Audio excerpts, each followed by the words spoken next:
मित्रों नमस्कार। लगातार एक सवाल पूछा जा रहा है कि आखिर मोदी कब तक बचा रहेगा, फंसता क्यों नहीं है। कितनी भी जाले बिछाओ, लेकिन यह व्यक्ति ऐसा है जो अब तक जाल में नहीं फंसा है। विशेषकर 20 जुलाई के बाद, 20 जुलाई के संसद मार्च के बाद यह सवाल ज्यादा पूछा जाने लगा है दोस्तों कि कब तक बचेगा नरेंद्र मोदी। दोस्तों आज इसी सवाल का जवाब ढूंढने का प्रयास करते हैं और समझने का प्रयास करते हैं दोस्तों कि 2014 में प्रधानमंत्री बनने के बाद से लेकर अब तक नरेंद्र मोदी को फंसाने के लिए जितने जाल बिछाए गए, एक बार भी नरेंद्र मोदी कुछ मिनट के लिए, कुछ घंटों के लिए, कुछ दिनों के लिए भले ही लगा कि अब तो गया। अभी भी कई लोगों को लग रहा है दोस्तों कि नरेंद्र मोदी तो अब गयो। जितना असंतोष देश भर में छात्रों के अंदर एक प्रकार से दिखाने का प्रयास किया जा रहा है, उससे एक माहौल तैयार करने का प्रयास किया जा रहा है कि मोदी से तो सब नाराज है। मोदी से सवर्ण नाराज है, मोदी से दलित नाराज है, मोदी से ओबीसी नाराज है, मोदी से व्यापारी नाराज है, मोदी से युवा नाराज है, मोदी से महिलाएं नाराज है, मोदी से दक्षिण भारत नाराज है, मोदी से उत्तर भारत नाराज है, मोदी से मणिपुर नाराज है, मोदी से पंजाब नाराज है।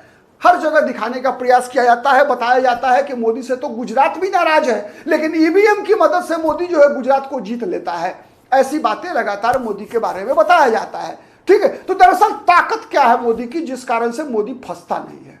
दोस्तों आपको याद होगा 2014 में नरेंद्र मोदी के प्रधानमंत्री बनने के बाद नरेंद्र मोदी के गृह राज्य गुजरात को किस प्रकार से अस्त व्यस्त करने का प्रयास हुआ था पाटीदार आरक्षण आंदोलन के नाम पर।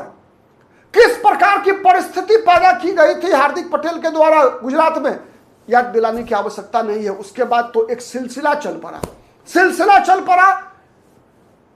गुजरात के बाद हरियाणा के जाटों के द्वारा, फिर महाराष्ट्र के मराठाओं के द्वारा, अलग अलग राज्य अलग अलग थे। मुद्दे एक प्रकार के थे कि फलानी जाति को आरक्षण क्यों नहीं मिला। अभी भी प्रयास चल रहा है कि सवर्ण विरोधी बताया जा रहा है। इसके लिए मैंने अलग से वीडियो बनाया है दोस्तों, आप जरूर देखिएगा उसको, कि भारतीय जनता पार्टी सवर्णों की सबसे बड़ी विरोधी है, कैसे, ये मैंने बताने का प्रयास किया है।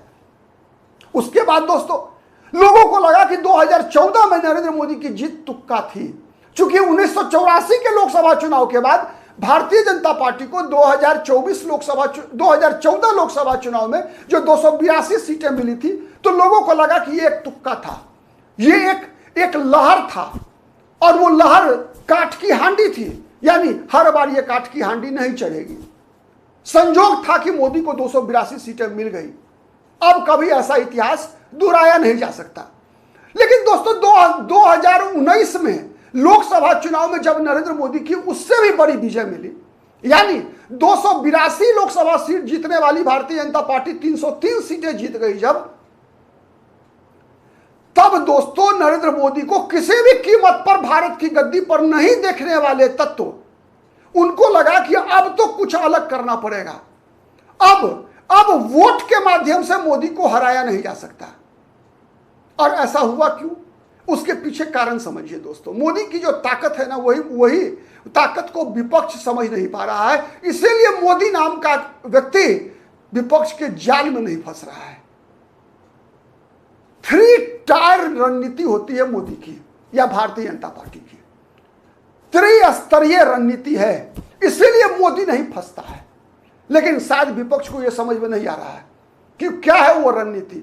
दोस्तों कभी भी नेता की बात को जनता तक पहुंचाने के लिए, नेता की बातों को जनता तक पहुंचाने के लिए जो सबसे महत्वपूर्ण कड़ी होती है वो होता है संगठन, कार्यकर्ता और कार्यक्रम। ये नरेंद्र मोदी और भारतीय जनता पार्टी ने इस पर कितना काम किया है, इसका एक उदाहरण दोस्तों आपको याद होगा कि अमित शाह जब राष्ट्रीय अध्यक्ष थे भारतीय जनता पार्टी के, तो भारतीय जनता पार्टी ने अपने आप को दुनिया की सबसे बड़ी पार्टी में कन्वर्ट किया। वो भारतीय जनता पार्टी जिसे 4, 5, 6, 7, 8 राज्यों की पार्टी कहा जाता था, पहले कहा जाता था कि काउ बेल्ट की पार्टी है, पहले कहा जाता था कि हिंदी पट्टी की पार्टी है, पहले कभी कहा जाता था कि बनिया की पार्टी है, कभी उसके बाद कहा गया कि बनिया और ब्राह्मणों की पार्टी है। ठीक है, उसके बाद कहा गया कि ये तो ब्राह्मण, ठाकुर और बनियों की पार्टी है। फिर कहा गया कि बीजेपी के साथ अब पिछड़े भी आ गए, फिर कहा गया कि बीजेपी के साथ अब दलित भी आ गए, फिर कहा गया कि बीजेपी के साथ अब मुस्लिम महिलाएं भी आ रही है ट्रिपल तलाक के बाद। तो ये सब कुछ जो हुआ दोस्तों, उसके पीछे कारण था भारतीय जनता पार्टी ने जो एक ताकत अपनी बढ़ाने का प्रयास किया 2014 के बाद। न केवल सत्ता के प्रतिष्ठानों पर भारतीय जनता पार्टी अधिष्ठापित हुई, बल्कि भारतीय जनता पार्टी ने अपने संगठन की पहुंच कश्मीर से कन्याकुमारी तक बढ़ाने का प्रयास किया। परिणाम क्या है कि उस त्रिपुरा में जहां भारतीय जनता पार्टी का 5% वोट नहीं था, भारतीय जनता पार्टी लगातार 2 चुनाव जीत चुकी है। जिस पश्चिम बंगाल में भारतीय जनता पार्टी के नाम लेवा विधायक नहीं हुआ करते थे, वहां भारतीय जनता पार्टी की सरकार है। जिस हरियाणा में भारतीय जनता पार्टी का नाम लेवा नहीं हुआ करता था, देवीलाल की मदद से, बंसीलाल की मदद से, भजन लाल की मदद से भारतीय जनता पार्टी के 2-4 एमएलए जीत जाया करते थे, वहां भारतीय जनता पार्टी की अपनी सरकार है। जिस उत्तर प्रदेश में राम बाबरी मस्जिद के विध्वंस के बाद कल्याण सिंह चुनाव नहीं जीत पाए थे, इसलिए कि मिले मुलायम कांसी राम, हवा में उड़ गए जय श्री राम, वहां आज योगी आदित्यनाथ के नेतृत्व वाली लगातार सरकार 10 साल का कार्यकाल पूरा करने जा रही है। कैसे हुआ, क्यों हुआ? इसी कारण से हुआ। नीति, नियत और नेतृत्व के बल पर। नीति, नेता और नियत, ये 3 फैक्टर सबसे महत्वपूर्ण है, जिसके आधार पर जनता हर व्यक्ति का मूल्यांकन करती है।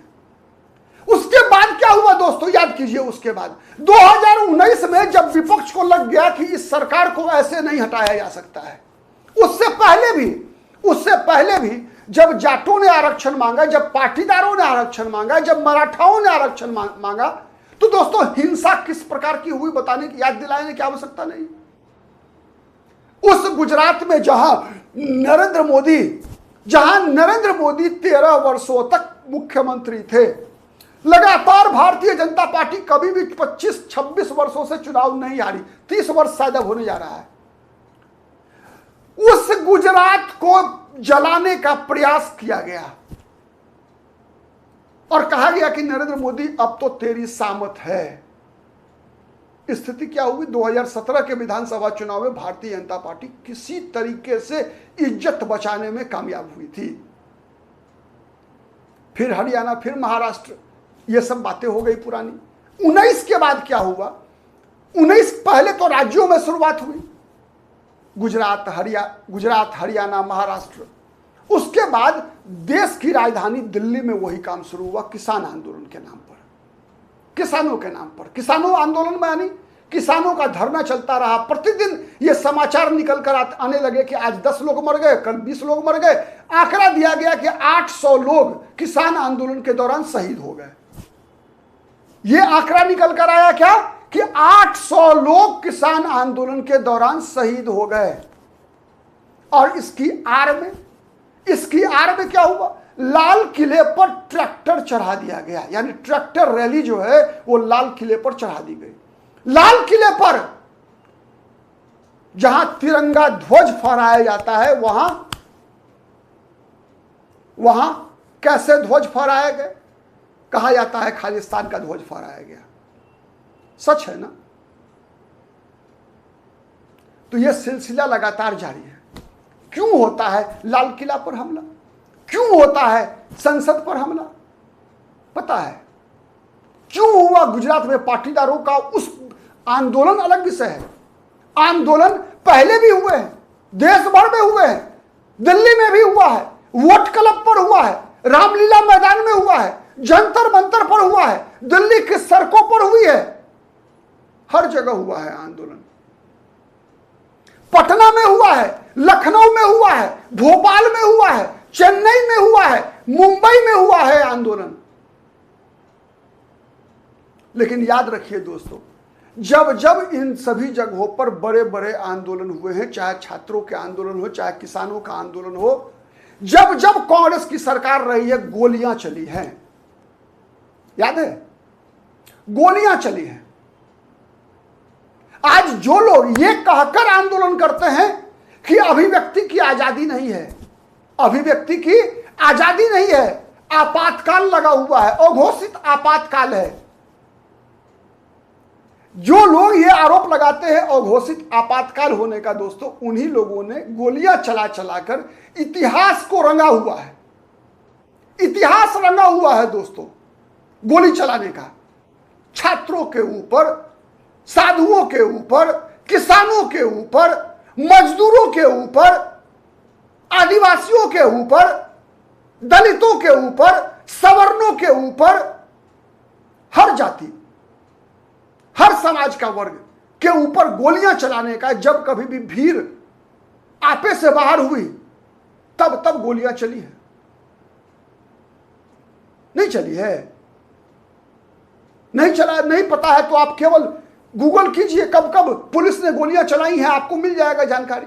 और उसमें देखिए कि 2014 के बाद कितनी बार प्रदर्शनकारियों पर गोलियां चली है और 2014 से पहले कितनी बार गोलियां चलती थी, और सबसे ज्यादा गोलियां किसने चलाई है। सबसे ज्यादा गोलियां जिनकी सरकारों के अंदर चली है दोस्तों, उस राजनीतिक दल का नाम है कांग्रेस और कम्युनिस्ट पार्टियां। कम्युनिस्ट पार्टी तो पुलिस से गोली नहीं चलवाती थी, खुद गोली चलाती थी।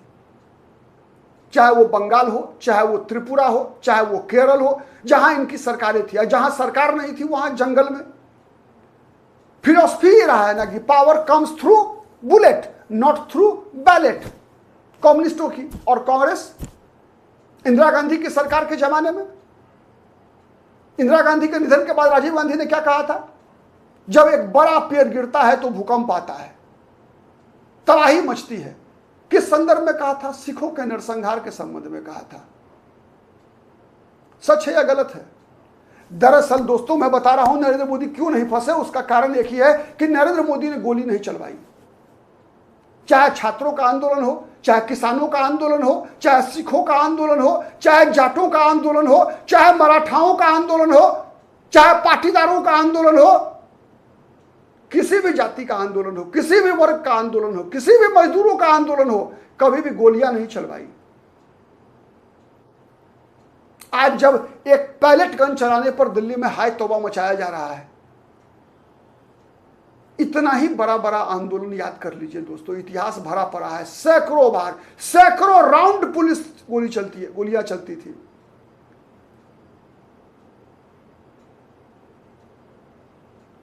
यह सच है।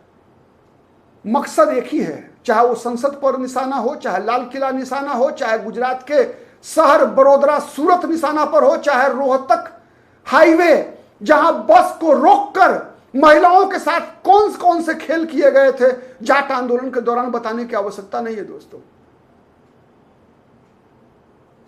अफवाह फैला फैलाकर जिस प्रकार से का प्रयास किया गया है देश के अंदर विगत वर्षों में, उसका एकमात्र मकसद रहा है कि मोदी की सरकार भी वैसी ही गोलियां चलवाए जिससे कि समाज के विभिन्न वर्गों को एक दूसरे के खिलाफ भड़काकर अपना राजनीतिक हित साधा जा सके। लेकिन अब तक मोदी ने गोली चलाने की नौबत नहीं आई मोदी की को, उसके पीछे सबसे बड़ा कारण रहा है वही नीति, नियत और नेतृत्व। और उसमें मोदी और भारतीय जनता पार्टी को मदद मिली है संगठन और कार्यकर्ता की जो कड़ी बीजेपी ने बनाई है ना, उसका लाभ मिला है। जबकि बीजेपी के जितने भी विरोध में राजनीतिक दल हैं, यह देश का दुर्भाग्य है। मैं बताऊं दोस्तों कि आज भारत में एक भारतीय जनता पार्टी के समक्ष जब एक मजबूत राष्ट्रीय राजनीतिक दल होना चाहिए, देश की लोकतंत्र की रक्षा के लिए होना चाहिए, भारतीय जनता पार्टी में नरेंद्र मोदी की सरकार या नरेंद्र मोदी के बाद जो कोई भी प्रधानमंत्री बने वो कभी भी तानाशाह नहीं बन सके। इसके लिए आवश्यक है कि देश में एक राष्ट्रीय राजनीतिक दल उतनी ही ताकतवर होनी चाहिए जितनी ताकतवर भारतीय जनता पार्टी है, नरेंद्र मोदी की सरकार है। उतना ही मजबूत विपक्ष होना चाहिए। लेकिन यह विपक्ष मजबूत कब होगा? जब उस विपक्ष के पास कार्यकर्ता होगा, संगठन होगा और कार्यक्रम होगा। और कार्यक्रम भारत की आत्मा से जुड़ी हुई होगी। भारतीयों को गाली देकर ही यदि कोई राजनीतिक दल यह सोचता है कि वो भारत में कार्यक्रम करके कार्यकर्ता निर्माण करेगा और उससे उसको सत्ता प्राप्त हो जाएगी, तो ये उसका भ्रम है। क्योंकि बात अब 1947 1952 से आगे निकल चुकी है। न चाहते हुए भी शिक्षा का प्रसार हुआ है। सोशल मीडिया अपना रंग दिखाना शुरू किया है। हाँ, यह बात तय है कि कहा जाता है दोस्तों कि यदि आपको लोकप्रिय होना है ना, अगर आप, फॉर एग्जाम्पल मैं बता रहा हूं, अगर आप अपने माता पिता के भक्त हैं, अगर आप उनका आदर करते हैं, तो आपको, ये आपका कर्तव्य है। आपको लोग नोटिस नहीं करेंगे, आपकी चर्चा नहीं होगी, समाज में कोई सनसनी नहीं बनेगी।